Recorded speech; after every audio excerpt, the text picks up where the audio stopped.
Kulwo kutano luno, today is a Tuesday. Yep. Bane sinawa nafuna kagoyi. Oh. Ebizibu by'abakazi.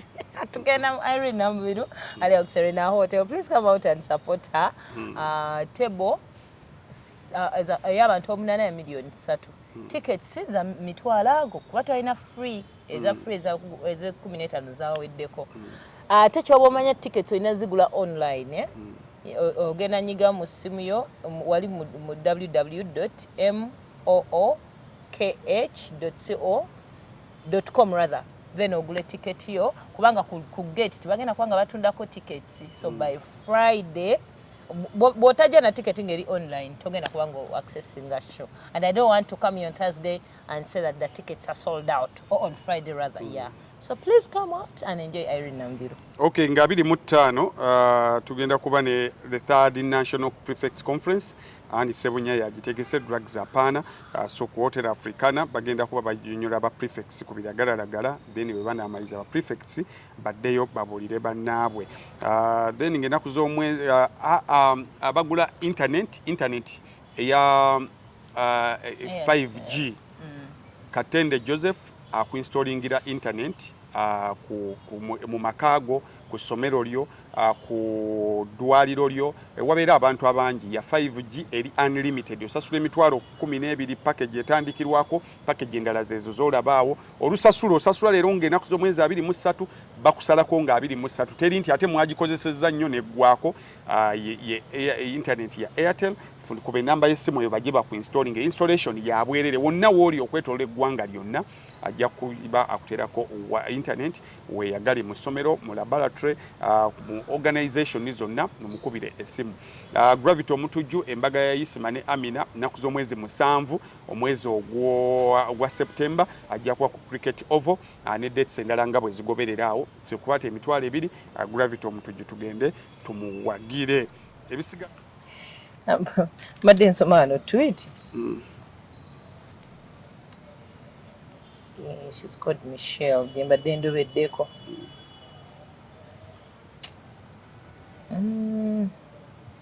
Some chick on X. You can no following. Abuli badde wana kwa scrolling app ngompise. Jemba njaga okusomera kakati bino ebiriwe ebya match bikoze bitya. Someone, I'm going to mention his name after finding this tweet. Nga teka ekifaananyi kya Kampala Solomon. Nga gamba this boy is as old as other people's daughters and sons who be marching to parliament. I wish he's on the front line. In a Twitter, a posting ekyo eriko Honorable Frank Mwesigwa. Frank Mwesigwa. Kati akawala akamukemanyi. In person, it was called Michelle. Now retweeting and agamba, this is the brain you'll be meandering with in people's younger daughters' DMs. Comment says it cool. I bring you proof. And I can't see comment. It is a tiny comment in Antalo. Manga the young girls you're talking about now with them DMs is up. Katikugwe ne Kampala ni asibo kubera dangerous. Ani alibadde ku fulo kusinga yandibadde nnyo okulo ng'alwanira obuwala obuto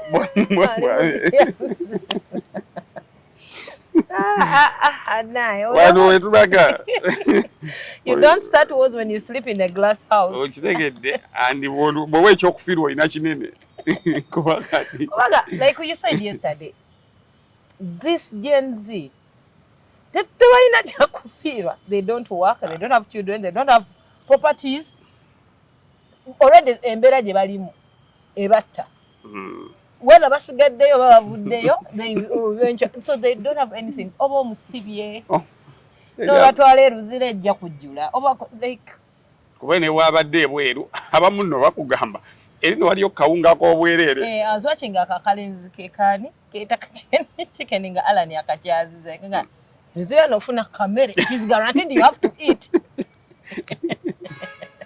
Imagine kati omuntu nga alisabeera mu kamera because I nofuna emmere y'obwereere. It is that bad. Onako olwaleero. Lunyogoga. Kyoba omanya era njala okubuuza ku bantu abeeyitinkiriza ne munaaba eggulu ekiro ne munaaba ne ku makya ng'oli muwuulu.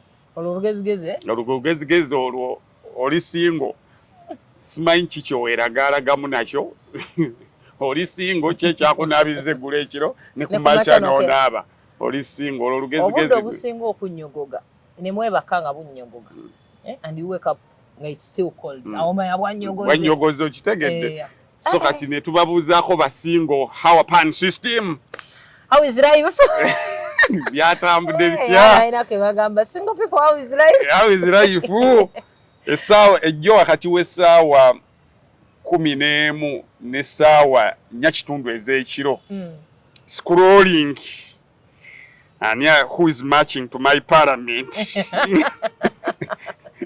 yesterday era buli muntu ng'essimu yo wagijjeeko oli mwana wa buwala mukama akulaba emisana n'ekiro kuba boy child yabonyeebonya akawugezi k'eggulu you people mumanyi school fees weziri ez'ebbeeyi n'onywawo kachai it is whether for tea not for two we shall cross that bridge when we reach naye omwana owedda wamukubira essimu n'awuza sima ndi eno mu kyalo maama yamira ebbaafu tuutuutu ne bamuggyako ndi eno simanya biki so it was so cold yesterday but also girl child omuntu anaamalanga mpewo kumufuuwa if they really want to make it serious nga si bya mpewo akutwala eddala ewuwako omubugumize oterekeyo ne ku bbugumu anti ojja for rehearsals boyizo all rehearsals etukoledde emyaka 5 bannange tonayita then drop me out so that I can rehearse from somewhere else but you're making the situation that tomanya sigalawo saawa yonna ojja ku tiimu enkulu nova mulamansiya so jo eyinza okuba yabadde final test yadde UNEB yeggulu tewalabiseeko kati UNEB yakukansolinze kyekigenda maaso gy'oyitidde bannaye kati ekiriwo olunaku olwayo nga 23 July it is March to Parliament it was the talk of yesterday so much and talk of today morning abavubuka bagamba bakooye okusinziira ku gundi Daily Monitor awo wennyini wookute walaga waliwo avubuka demands ze baagala baziyise Daily Monitor eziyise etya the 7 demands kakati abantu abataggulula ensonga bw'obanga osoma akatabo sooka taggulula mutwe why the 7 why not 6 why not 7 Tegera leti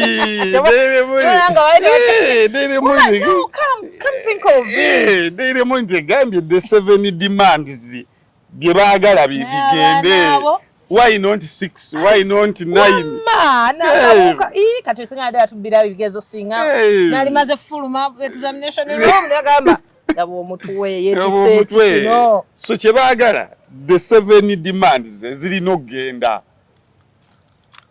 naye omwana nga awaana omutwe ogwo mutuulira politically nengane era issue is about the 7 that must go nakazuku the 7 kati bino byonna biri mu 7 mu 7 eri 7 bakugambye allow Ugandans to continue to exercise their democratic rights to peacefully assemble without blockage. Kiriza bannayuganda ani akkiriza the 7 under the 7 number 7 olina okukkiriza bannayuganda babe nga basobola okukuŋŋaana nga tewaliwo abakugira nasobola okutambula ne balaga obutali bumativu bwabwe then emisaala gy'ababaka ba parliament n'allowances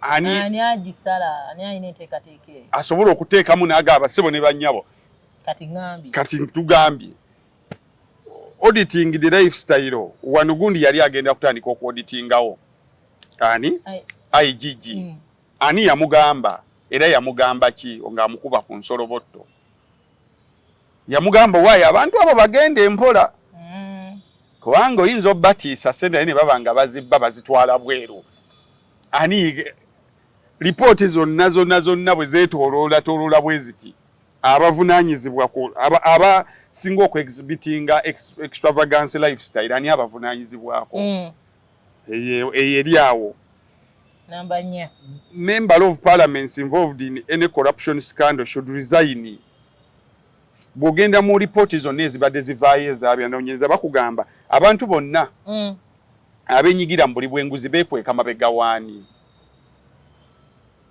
Bwegenda olaba ripooti z'abayigirizwa bagenda okumugoba emisinde okumugoba alina gye yeekweka bw'ati. Ogenda okulya gundi yakoze alina gye yeekweka. Number 2, reducing the number of member of parliaments. Ani asuubiza banne bwe munampa wano ngenda kufuulawo bwe nti. Ate ne wanya okubeera waakulirawo. Tulina abaka ba parliament, tulina constituency wano nga zirimu eggombolola nga 3. Bw'oba oyagala okumanya genda side z'omu west eyo. Ojje ne mu side ne mu central wano ogeraageranye constituencies. Naye abaana baffe bakyayita ebintu ebyo. Tebakyabibuuza. Because it is too much. Tebakyabibuuza. Hildaman constituency ye etandikira ku Mityana Road nekoona paka ku Masaka Road. Just constituency yeji. Constituency eyo yemu bw'ogenda mu bitundu ebirala nga mu west ebamu abaka ba parliament nga 3. Waliwo constituency zirimu amagombolo oba 2 oba 3 nga bali awo akuba campaign kuva wano na wali nga constituency yewedde. Ogenda ovulaba mulimu abaka ba parliament bootawuliranga nako. Ngabo constituency wamu wanene nnyo basobola okubeera n'omubaka omu. Constituency wamu bufunda nnyo basobola okuba n'ababaka abangi. Kati batuuka okulonda. Tuba bagamba ekibiina kino kirina ababaka bangi. Naye nga bamu basobola obakondeesinga n'ofunamu omubaka omu. So kati ekyo kiri mu 7 yeki esobola okikkakkanya. Number 3, resignation of the 4 backbench commissioners. Ababaka bali be abaswankula. Ekisembayo resignation of Anita Kaneti Amongo as the Speaker of Parliament. Kubanga yabadde supervisor wa Parliament esinza okubeera ekikolimo era ekisekererwa. But speaking of which, I have never, okay, years then and maybe I was young and I listened to it, but at least Okutandika, this is the 11th Parliament. At least from Parliament ngeyo mwenda esatu zino. Mbadde little active. I've never seen a very busy Parliament kuva yatandika. Not busy with work, but busy with the gundi yabbye. Balinga ba celebrities. Because there are more celebrities tubogeddeko nnyo bana yetu wubi. So kakati agibadde waggulu nga yagitwala.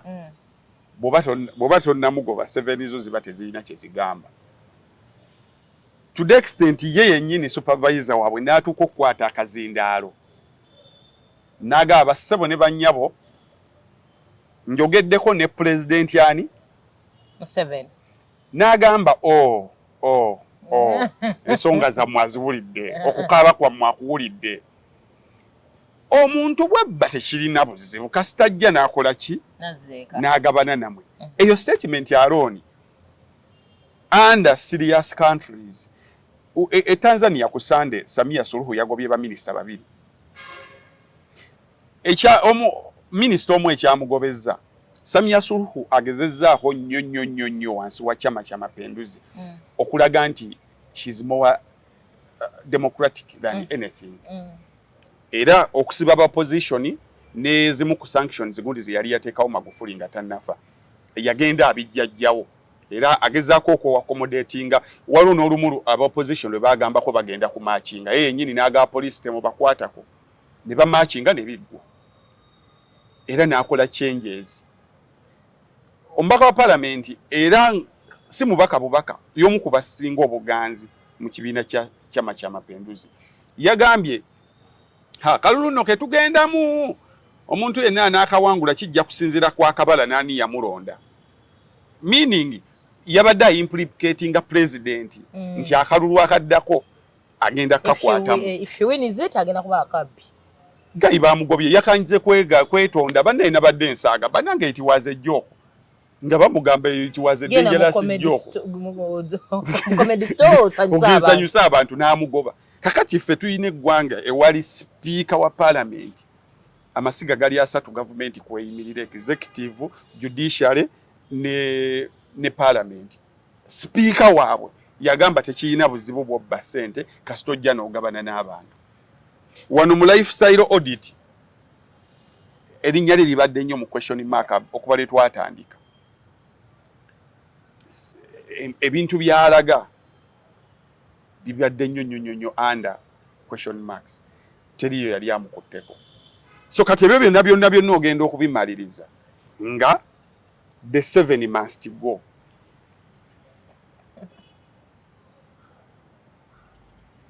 So kakati olwaleero ne bw'olaba president yavaayo ku lw'omukaaga n'ayogerako gye tuli, ye yamanya nti bano abatwala tebatwala wano baagala kutwala 7 era kyobula yayanguwa nnyo. So bino byonna birina okukolebwa and wave eno giraba waves zibaawo, waves of change. Boddayo Uganda bwe yali efuna independence, bamuyita ni eyali Ssaabaminisita wa Bungereza ebiseera ebyo, yayimirira wano Uganda. Bwe mba serabidde, you will correct me abamanyi history, yagamba the irreversible wind of change is sweeping across Africa. The irreversible, nti empewo y'enkyukakyuka etakyasobola kuzzibwa mabega eri mu kuweera okuyita mu Africa. Kati now our generation, the irreversible wind of change from the youth is sweeping across the whole world, the entire world. Mwe mumanyiko wano negenda mawanga bonna bali ku toys. Bangladesh okuva mu June batta abantu sawa zino bali wakati w'abantu 16 ku bantu 2 abaakafa. Abavubuka university students bekalakasiza ki inflation, unemployment, nepotism and lack of accountability. On top of it, fatigue of the ruling people. They're tired. Oyo mukazi aliko abakulembere e Bangladesh, kitaawe be balwana simane ne bakutula Bangladesh ku Pakistan ne India.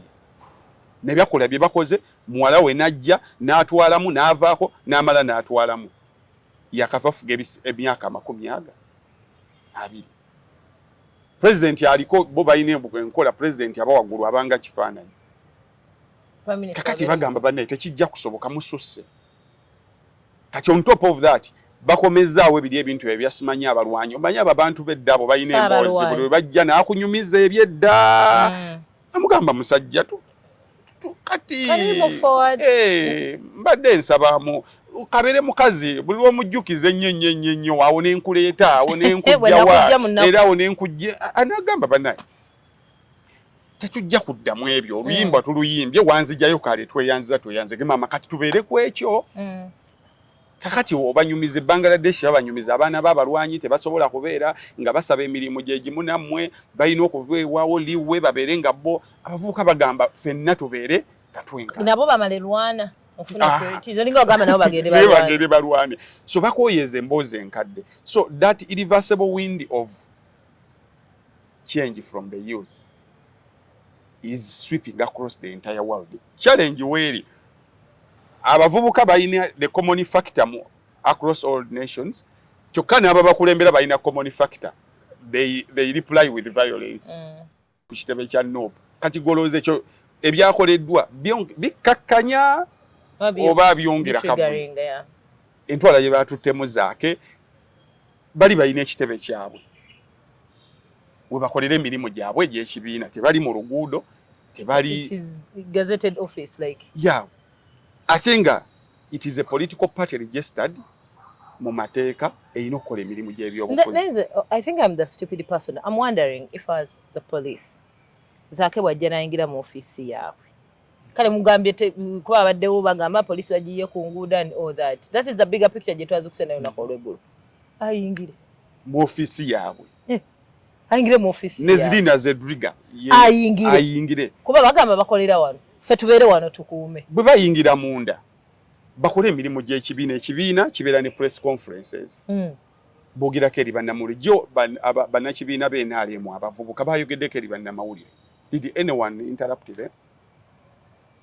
And wakati mbera walenga mbongo bwange, there's someone oba group of people abalukira President Museveni nga bagala musuula nga bali munda naye nga bakolera opposition because that is obvious opposition work what do you mean mlanga you beat people for nga mirimu ja because that was a zero kwata je wakutezaake ti waba wadde publicity esinga nje yali balina okufuna yesterday ngate bo bakutegeeza ayingira mu office ye mwagenda okukolera it is just obvious no mwana omutachira bagala shwe mulekana agenda nakola so bweba press conference bagisa namawulire bajiba kwe press conference yabwe twabaye kiddako bagende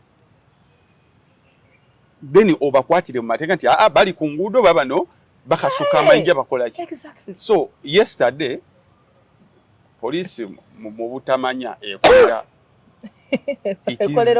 ekolera opposition and it is raising the nationalism levels mu bantu eyagala enkyukakyuka ku speed ekika ekyawaggulu. At the end of the day bayinza okuba nabo nga manyi lwabutongera kuba Zaake bamututte waggulu ku kakkalya yagenze recording n'atuuka gye bamutuusizza boy n'akulaga engeri gye basulamu n'akulaga engeri gye balyamu nga it is not a secret, it is a public secret nti buli omu amanyi poliisi yaffe engeri gyeyisibwamu ne gyebeeramu. Kati you never know nga bavuga reverse psychology nga basazeewo bo bagambe tujja kwenunula bwe tuti ffe katwenunule bwe tuti because bali mu mbeera embi ennyo. So 7 demands katulinde ebinaavaayo olunaku olwaleero but our prayer is there's nothing bigger than Uganda offenna tekiriyo ekisinga Uganda obunene weeri ejja kubaawo omuntu wano mu Uganda nga alina emyaka 2 taliiwo Uganda has been here for nowe ekikumi bw'obanoonya toswasukka bantu 5 nti oyisa abantu emyaka 10 basembere wali 5 oyinza okulwana bw'ogenda mu b'ekikumi 5 okuweza obuweze 10 osobola okufiitaana. So Uganda has been here, it will be here. There are very many people ababaddewo okuva mu 1900 nga basayininga endagaano y'olwenda paka olunaku olwaleero. So bino byonna ebikolebwa, there is nothing new. Kyokka ate tuyinayo abantu ligasezaawo abazikirinzinze embeera n'ebambi ne bagamba kye tukozeeko kimala. Kibanza I was happy with Kayindo Tafiire. Dondabye Bebe Kulu afu. Amwambalidde. Bebe Kulu amwambalidde. Kati Bebe Kulu andemye okutegeera. He made it clear. Agambye gwa mukuba kadde bakuno. Nawe okoze emisango jjo. Ne links nazituwa ku cases Tafiire zabadde nga zebamu accusing okubeera nti no balidde enguzi. Namaliza nga agambye ebintu bino bibanga weebiri ngamba ffenna tuvumirira corruption era nkimanyi wabukidde kintu kya muzeeyi President Museveni ekyokuba nga alanyisa enguzi naye wayagadde okibuukire but me and you agree you're not sincere because enguzi naawe ogiridde bwanga waliwo ekiriwo twogerere mu nnyumba ekikufulumya abweru kabalaza oleekaane baneiba babiyingiremu kyekyaki ye kyekimutta tewakana kiriwo naye lwaki ofuluma ebweru wali osanze abali mu nnyumba batannaba kuliraga tulemese. That is the point. Ffe twakatandika kukwanga golidde okuse you're in the house and then omuzadde abasavinze emmere gwe n'olya n'okkuta banno munda bakutte bagenda kulya nogenda n'oyita kati omanyi daddala ennaku enkulu families ezimu kyezikola abaana baabwe balya newasigalawo emmere awabeerayo obwana b'abaneiba buno obutaawataawa batalabirira amaze okulya n'agenda kabalaza Tafiire mujja mu nnyumba mulye nga bannamwe tebannaba kulya tebannababbawo bagenda obagabira ku mmere yammwe olyokolaba obuzibu. So that is his me reading that statement, that is all I got. Tewaliwo bebe yo ali ku group y'abakatandika okulya Tafiire kati ono omusajja yaledda ajja amukube busu eggatirigwe kubanga Kayindo Tafiire ebyafaayo bye teri atabimanyi naye essaawa enfu lwebere ennamu tosobola kugiwakanya bwe bayafiira ku ssaawa 7 n'eddakiika 4 bwe zituuka oli mufu olina okuappreciatinga nti bannange essaawa enfu yiino esoma ebiramu. So essaawa enfu. And Saulo mu Bible, Saulo bwe yafuuka Pawulo. Katonda n'asooka azza ebyemabega eri. Essaawa zino ffenna tetuli batuukirivu. From whoever buli gwe tulowooza nti tumukkiririzaamu essaawa zino. Bwe tudiiginga ebyafaayo bye mufu nnyo.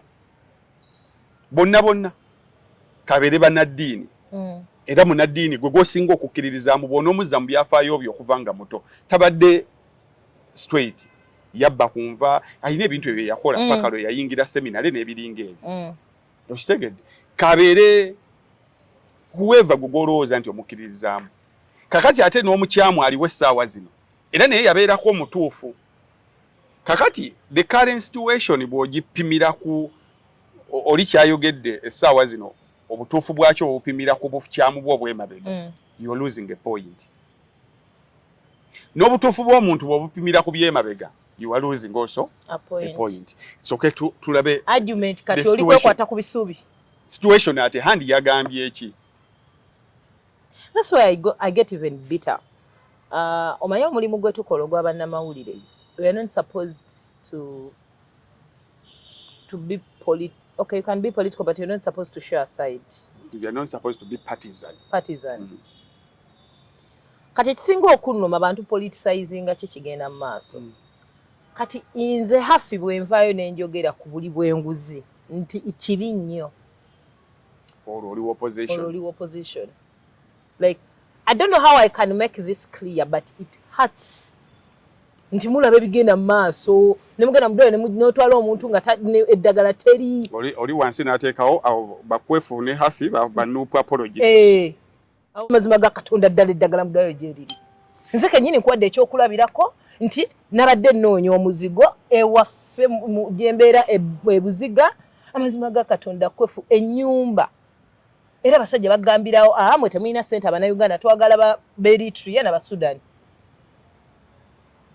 So Uncle Bebe Kulu, there is a saying that says, don't be more Christian than the Pope. Tofuka mu Katoliki nnyo kusinga Papa. Kati NRM tosajjagala kusinga Kayindo Otafiire. Tosobola. I'm just patiently waiting for Otafiire's reply to Bebe Kulu. It's gonna be sick. Waba muyambye n'amuddamu. Tosobola kubeera. Ngera Kayindo Otafiire yagambako lumulivu the generals, ntalo z'abajenos lekere bajeno. Kakati comment gye yakoze. Bw'aba Kayindo Otafiire at a certain time yafunyeemu ekintu ekyamu crossinze. Nalaba ne kisusse. Kisusse. Nga he has been in government. Okuva lwe yajja ndowooza ye y'omu ku baminisita abatakyusibwa. Alina okuba nga alina ebbanga lyonna oba yakolere ye mu nsiko yakola ki? Tosobola mujja kuba minisita. Bw'aba akugambye nti tususse mubeeko nammwe tulinze nammwe mutugambeko nti bane tususse. Wali okozeko ekintu ng'okimanyi kikyamu naye ng'olinda bagambeko tuyateranga kikola nga ogenda mu muzannyo kuzannya. Kakati n'ofuluma bwoti maama ng'alina waatudde wali ebbali. Kati nga tokyadda mabega kati n'osalawo otambule mukungujje nga weefudde nti tomulaba naye nga waakuyitira n'agamba hafi ojja kukigola kati n'ogenda mukungujje ogenda okulaba obwererayo bulirayo tandabi. Kakati ne bano abantu abamu ebikyamu ebikolebwa babiraba. Kati bwakugamba ntubadde tulinze mmwe mubeeko kye mutugamba. Kakati gwe ate bw'ovaayo gwe atayina nakyoli just a mere someone gwe bawa t-shirt okuzigaba. A mere someone atakkirizibwa na kuwakunika mukono bwe baba bateesa. Because yagera nakulonda olina wuliriza. You're supposed to be on a yes side, and that is shows that you are on a yes side. Bwe baba bali mu meeting zaabwe ez'abalwanyi toliyo. Oli obayita jjajja bwe bayita bazzukulu baabwe meeting z'abazzukulu baabwe you are not there. Era nabo bakulaba abaana waka bamanyi maama Golodidiga. Era nabo bakumanyi nti oyagalayo ki? Sente. Yakuba bugaga bya kitaabwe. bakimanyi ne bone ya fula yagala kitaabwe ne bone fula akola ki bo abana abagala bagam baba mayinjo yalimba just yagala bya bugagga bya kitafu so bakumanyi akati badde nsaba baba vuddeyo bakobye boogera Holland eri ennyumba gy'omugamba okwogereramu muddeyo mwogerere mu nyumba ye yagizimba akati bwawulira nga kibasuseeko Holland so bebe sema wadda wa ensonga gya nagamba maybe wana basajja boogera because they need to protect maybe what they took maybe eyo naye ensonga eri awo nti akavuyo konna bwe kabaawo nga bwe bwogambye ate generations they really see what they did that it damaged and it is damaging kati bakuba makufeno abazukulu baffe bagenda beera kuki kyetwakola singa kyeyongerayo abaana baffe because esawa zino ensi yeyawuddemu waliwo abaavu ennyo n'abagagga ennyo kakati nga bwe tugamba bulijjo nti abaavu tebeebase n'abagagga tebeebase kakati n'abaana baabwe tebasobola kwebaka n'ebyobugagga byabwe tebisobola kuba na continuity mawo yalina ekintu kyeyayogera n'agamba nti tulina ekizibu wano nti buli gavumenti kasiteevaako abantu baabwe babonaabona nnyo because we babeerera mu gavumenti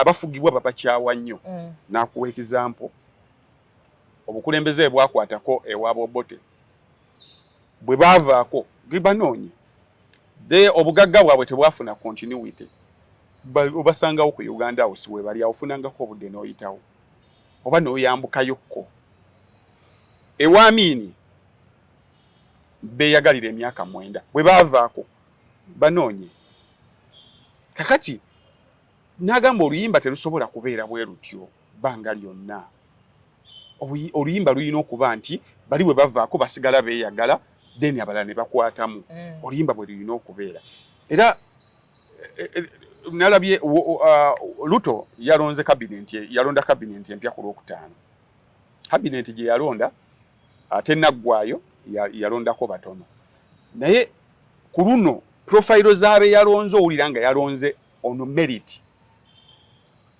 after the pressure on merit nti minister wa agriculture nga ddala alina degrees 3 mu by'obulimi minister wa technology ddala nga bamugenda ku university ng'asomesa technology pressure we yabatuusizza ne kakati tuyina abantu abalondebwa nti simanya tulonda gundi kuba abantu beeyo tubeetaaga tulonda gundi kubanga abantu beeyo tubeetaaga agenda tulina anaakunga ebyo bwe bityo kakati nti abantu anagenda batuuka ne babigwana muti kati biswaza bali olufiirwa omuntu okuva ewaabwe nga gamba tuddemu tulonde ewaffe fe ate oba ewaffe abadde muntu waffe mutuddizeewo ekyo kifo kyaffe how does mukwe mwekwata muti ebifo kakati empologoma goonya bweva mu nnyanja nekugamba nno ebyennyanja munda eyo teri kakati enkima ogamba otya nti goonya erimba ebyennyanja gye biri kakati sali oli nkima eri ekugamba yegoonye evudde mu nnyanja ekugambye ennyanja wansi eyo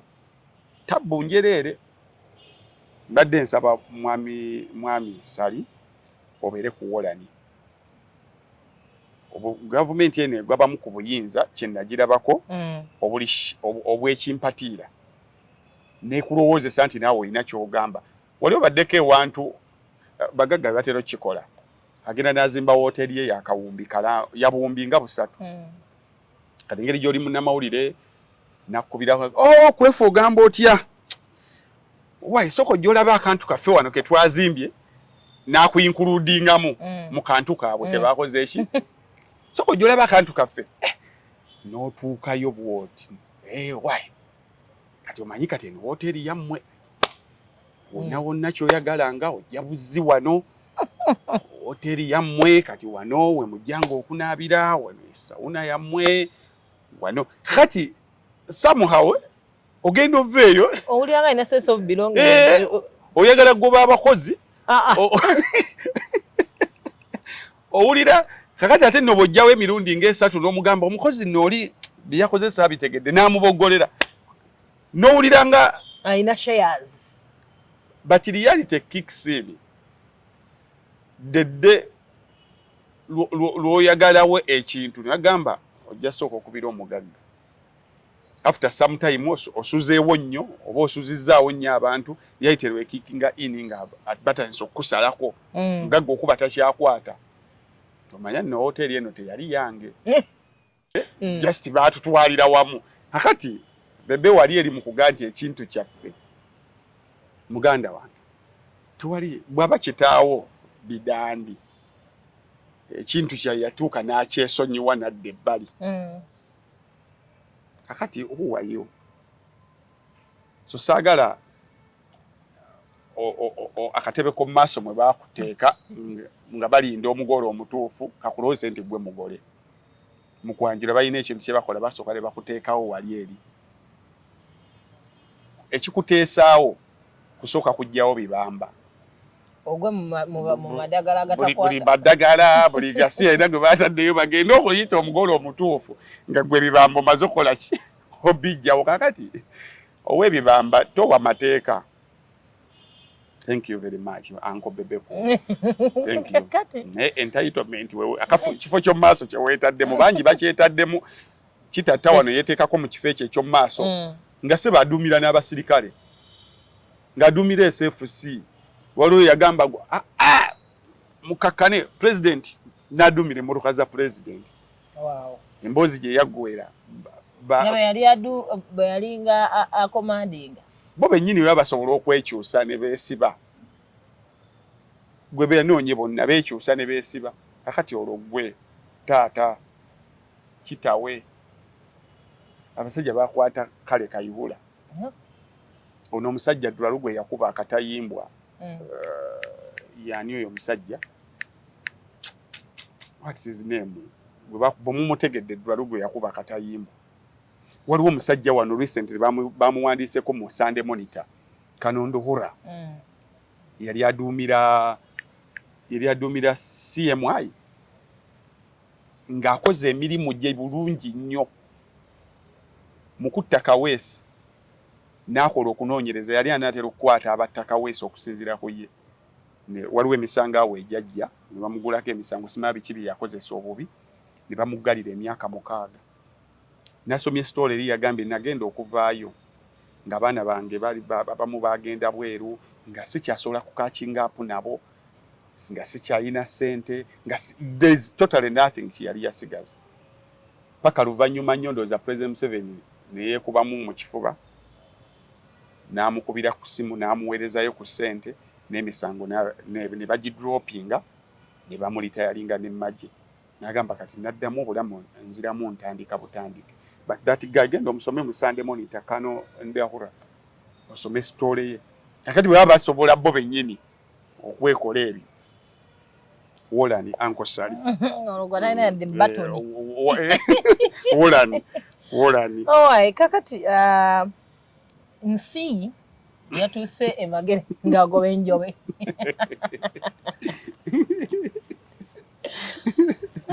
ate no Bobi Wine mwadi mukyali ku mboozi ya nsi yaleese emboozi endala eya Khalidi tudabya ku mboozi ya Khalidi nsi yali paati wano kati yaleese emboozi ya Khalidi eyongereza ku nsi yesebo yagambye kati ate anti batenda nsi ku luno yabadde mu mmotoka oba yabaddemu naani omanyi yafuna babbi we oba yabadde babbi oba kamera ekyasinga okusesa ayogera. You know, we are not supposed to speak while eating. Ne Bobi Wine yanyumya ng'emboozi yasinga bw'alya. Babbi ng'awuliriza talya. Bamala mulyako ng'egene eggwawo n'amanya emboozi badde yawuliriza. Oli yabadde ensi ng'agoba ekyennyanja. Omwana Kyagulanyi oyo omanyi abaana b'abagagga kye basinga okwagala ku balasita ebyo ebintu ntumodro. Omwana akulidde mu kikomera alaba Nickelodeon, Netflix biki baagala abo abalasita omulasita aba n'ebintu kati yagambye twalina Khalidi yakuba ente oluyi wano ente neefukamira ngamba mwana gwe Kyagulanyi kati sawe namwalira Khalidi so Bobi Wine wayitira mu lufula ne mulaba muntu yena akuba ente oluyi neefukamira ali Khalidi but omwana oyo video yo when nasooka okugiraba it was so emotional You know, ngakadduka kaga kumenyo omuntu yenna nga tosisinkangako ku hero wo tosobola kumanya kitegeeza bantu yali Kayemba Honorable Kayemba Solo yali annyumiza baali ne Bobi Wine oyo baali bava Bukomansimbi si Bukomansimbi baali bava gye baziika basudde baali mu kamotoka bakaali ka Sienta omumotoka obutini mwe baali just obutasasamaza ne balengera omuvubuka wa bode yali ayambadde saati ng'eriko Bobi Wine kati na Bobi Wine amugaa yimirira omulasita mu bongeko oyo kati bwe yimirira wa bode alowooza oba muntu ayagala kubuuza kubo najja agenda okusendabirwamu Bobi Wine ajjayo t-shirt owa bode Bobi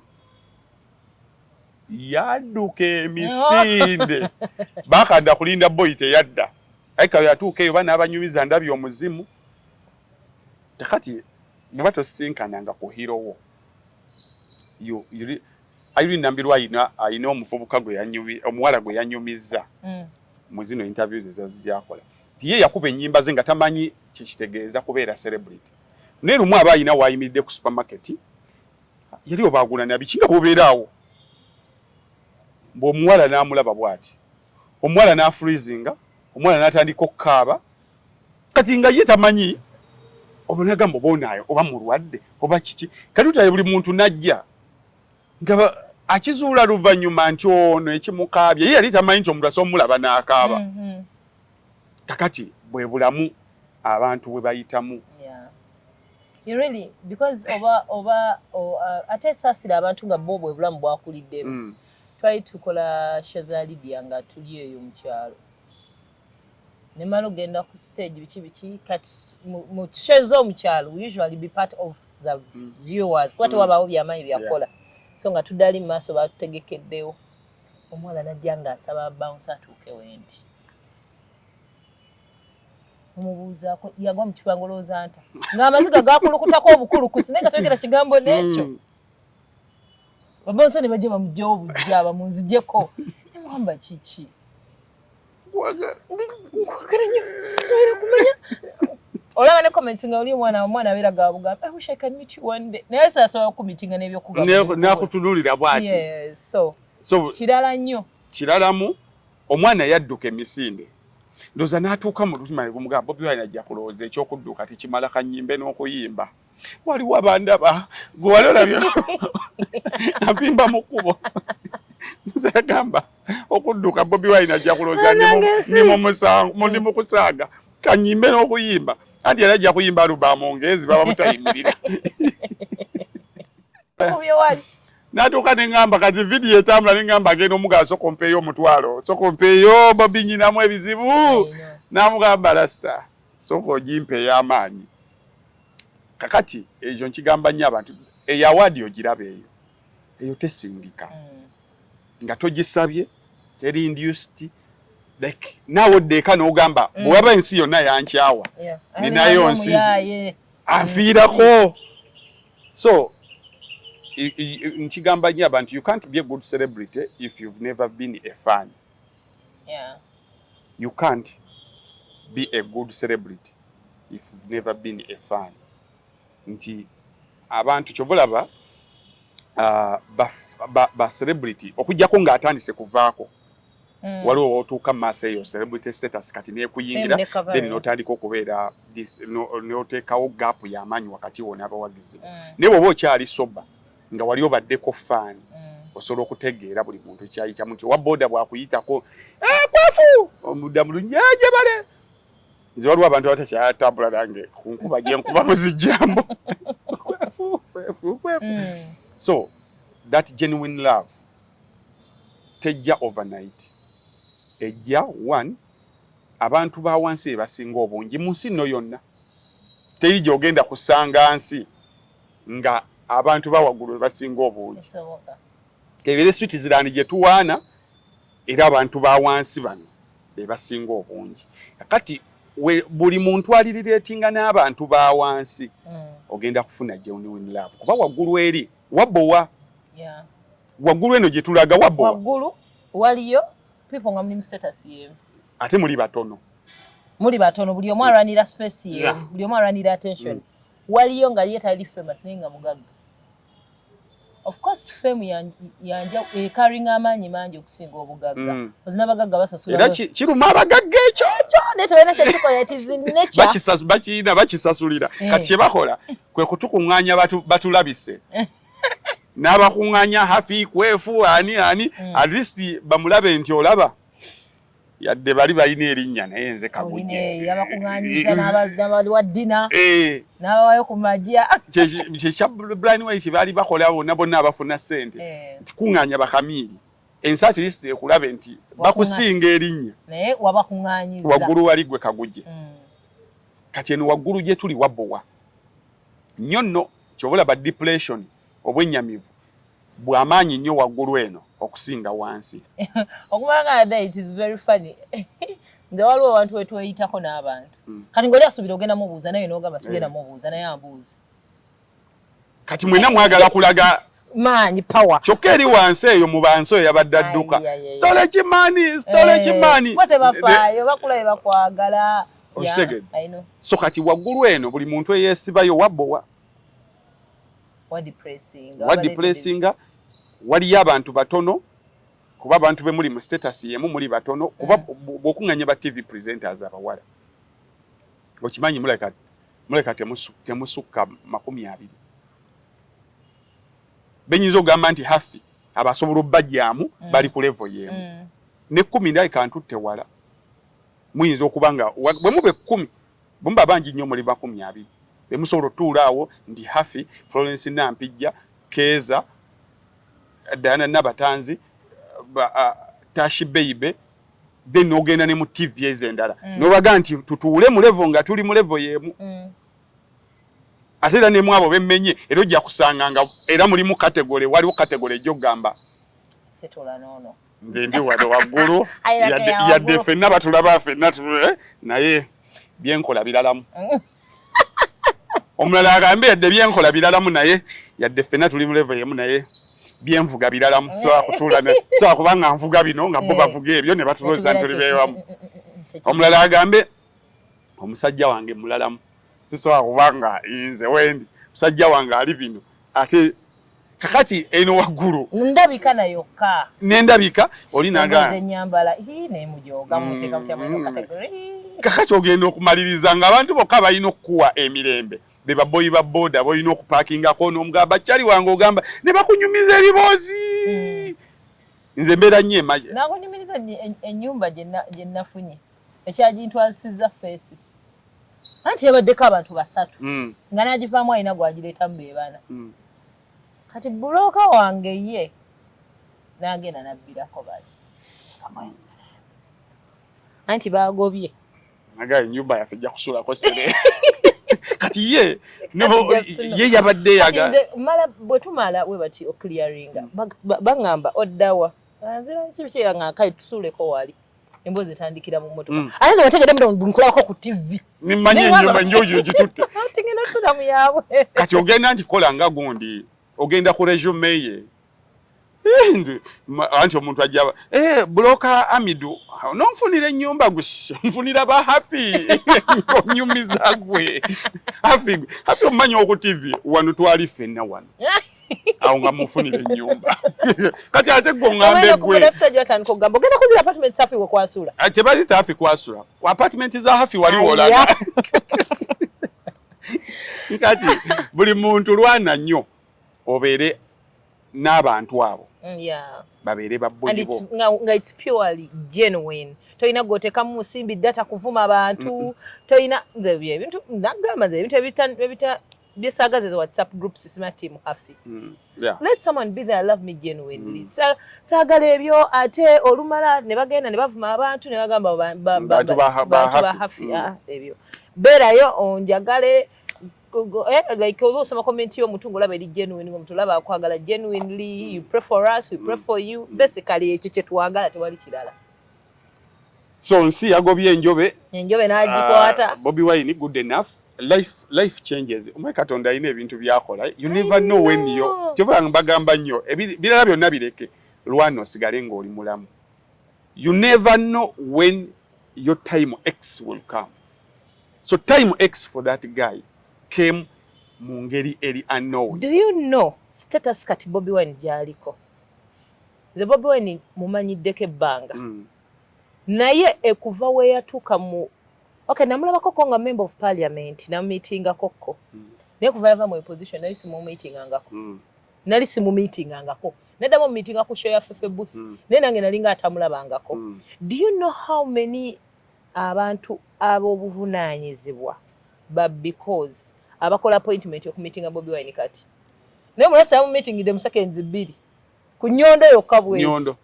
N'atakoma mu meeting ira mu second 2 n'akyusa n'obulamu bwe. Yo.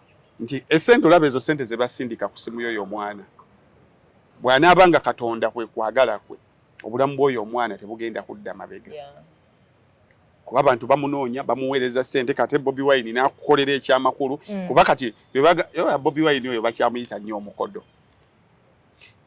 Yakimayizi n'ez'omunsawo tuzeetaaga abakusanga n'akuwaayo omutwalo.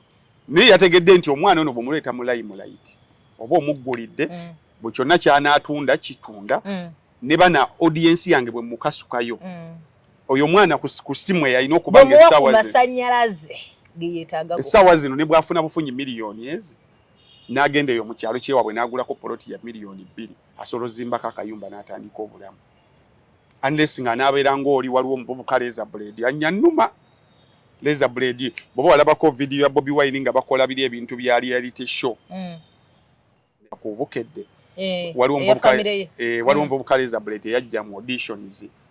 Leza Blade oyo obulamu bwe buzze butambula ne bamukyazaako kutuwaye n'annyonnyola engeri gye yajja e Kampala naye buli omusanga yakubwa yavaako naye nga baamuwa amasannyalaze n'atuuka ku NTV ng'alina kutandika bulamu naye kati yamaliriza ate nga bimuyiseeko. So bw'okasita amasannyalaze ogakozesa obulungi kuba amasannyalaze ge gamu ge gateekako paasi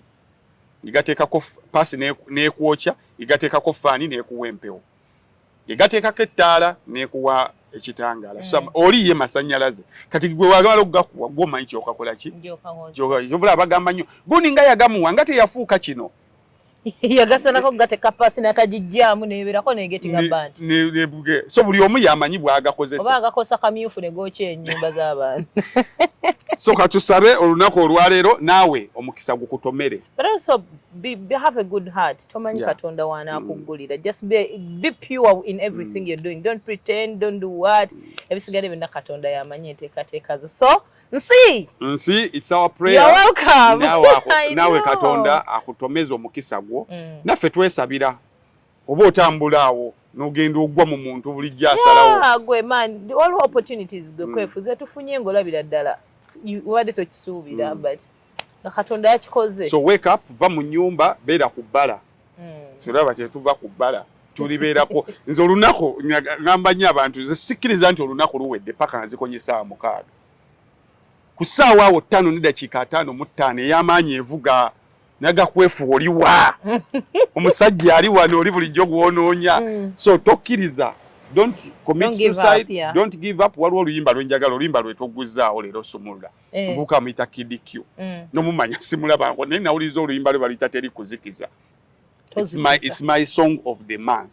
Lunoonye kwamuyita Kid Q simumanyi naye baluyita teri kuzikiza paka nga bamaze kujjamu fuse bw'ofa awo oba ozikizza naye ng'okyasobola okukusambagala bw'oti oba nga Terminator kasita olyanga akagalo kakyagira kati omanya nkyali mulamu we move on. Okay, kale atuddemu enkya mbeere bulungi.